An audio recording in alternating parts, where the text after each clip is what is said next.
Salve galera, professor Marcelo, Céu Alvarenga. Estamos aqui agora dentro da biblioteca do Céu Alvarenga.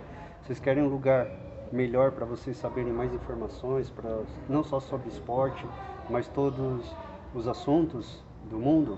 Um lugar melhor que a biblioteca não existe. Então, vamos dando continuidade, nós vamos falar hoje sobre a Olimpíada de 1928, que foi realizada em Amsterdã, Holanda. Quando falo em Holanda, qual que é a primeira coisa que vem na cabeça de vocês? Bom, na minha cabeça vem a laranja mecânica do futebol, aquela camisa laranja da seleção de 74, 78, que infelizmente não foi campeã do mundo ainda, mas quem sabe um dia. E também a Holanda é a terra das tulipas, aquela flor diferente, né? Mas o nosso tema aqui é Olimpíadas, então vamos falar sobre exatamente essa Olimpíada. Ela foi realizada na Europa, sobre um clima de muita amizade, muita festa, e as Olimpíadas elas foram começando a se profissionalizar. Então, os símbolos olímpicos que nós já comentamos, que seria a bandeira, a pira olímpica, né? Então foi a primeira Olimpíada onde o fogo olímpico, a chama olímpica, ela veio diretamente de Atenas, tá, para Amsterdã, e ela ficou acesa durante todo o período de realização dos Jogos, certo? E também surgiram algumas tradições nessa Olimpíada. A primeira tradição foi o desfile, sempre a primeira seleção, a primeira equipe olímpica a desfilar vai ser sempre Atenas. E a cidade sede, né, o país sede, vai ser sempre a última a desfilar. Então teve essa tradição do desfile.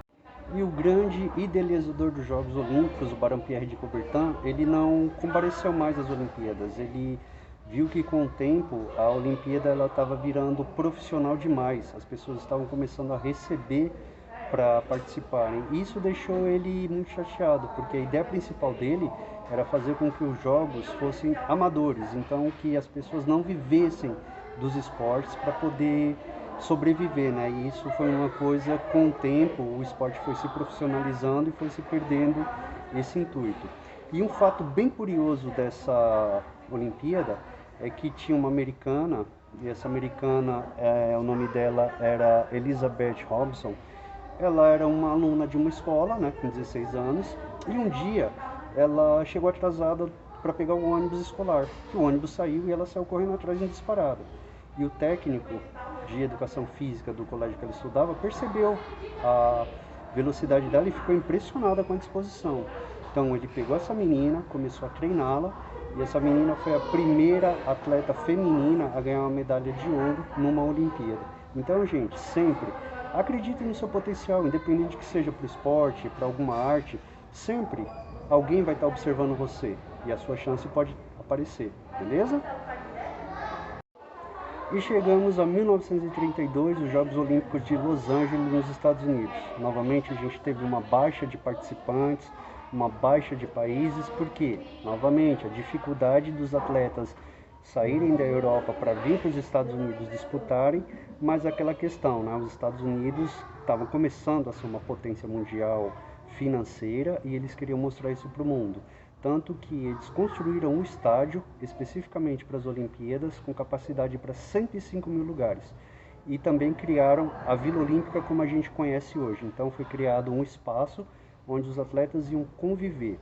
Mais que isso, eles também criaram a cronometragem e a fotografia eletrônica para dirimir dúvidas que tivessem, por exemplo, dois atletas que cruzassem a linha de chegada muito próximos. Então, a partir dessa Olimpíada de 1932, a gente tem a certeza dos resultados de cronometragem, tá? Isso é uma coisa muito importante. Além disso, também, eles investiram em tecnologia e transmitiram a Olimpíada ao vivo, via rádio, por duas estações de rádio americana que alcançavam o mundo inteiro. E devido ao alto nível técnico, foi limitado a 3 participantes por modalidade esporte de cada país. Daí que a gente vê realmente a questão da profissionalização do esporte, tá? Vocês lembram, nas Olimpíadas antigas era meio que uma várzea. E aí a gente falando em várzea, né, para variar, vem Brasil. A delegação brasileira, ela não teve condições de ir com muitos atletas. Por 2 motivos. Primeiro, em 1930, a gente estava tendo aqui a Revolução Constitucionalista, né, de 1932, e foi uma guerra civil no Brasil, tá? Então, o Comitê Olímpico Brasileiro, junto com o Executivo Nacional, proibiu os atletas de São Paulo, que participaram como revoltosos desse levante, né, contra uma série de coisas políticas, não vamos entrar no mérito. E só que São Paulo era a nata do esporte no Brasil, naquela época. E aí o que eles fizeram? Proibiram e foram os atletas com menos chances de medalha. E além disso, eles tiveram que embarcar num navio cargueiro chamado Itaquerecê. E esse navio, eles levaram 45 mil sacas de café. Imagina que você vai pegar um metrô e o metrô tem várias paradas. Então eles pegaram um navio e esse navio tinha várias paradas. E nas paradas eles tinham que vender essas sacas de café. Quem conseguiu vender, chegou lá, conseguiu disputar os jogos. Quem não conseguiu, foi mais para a viagem mesmo.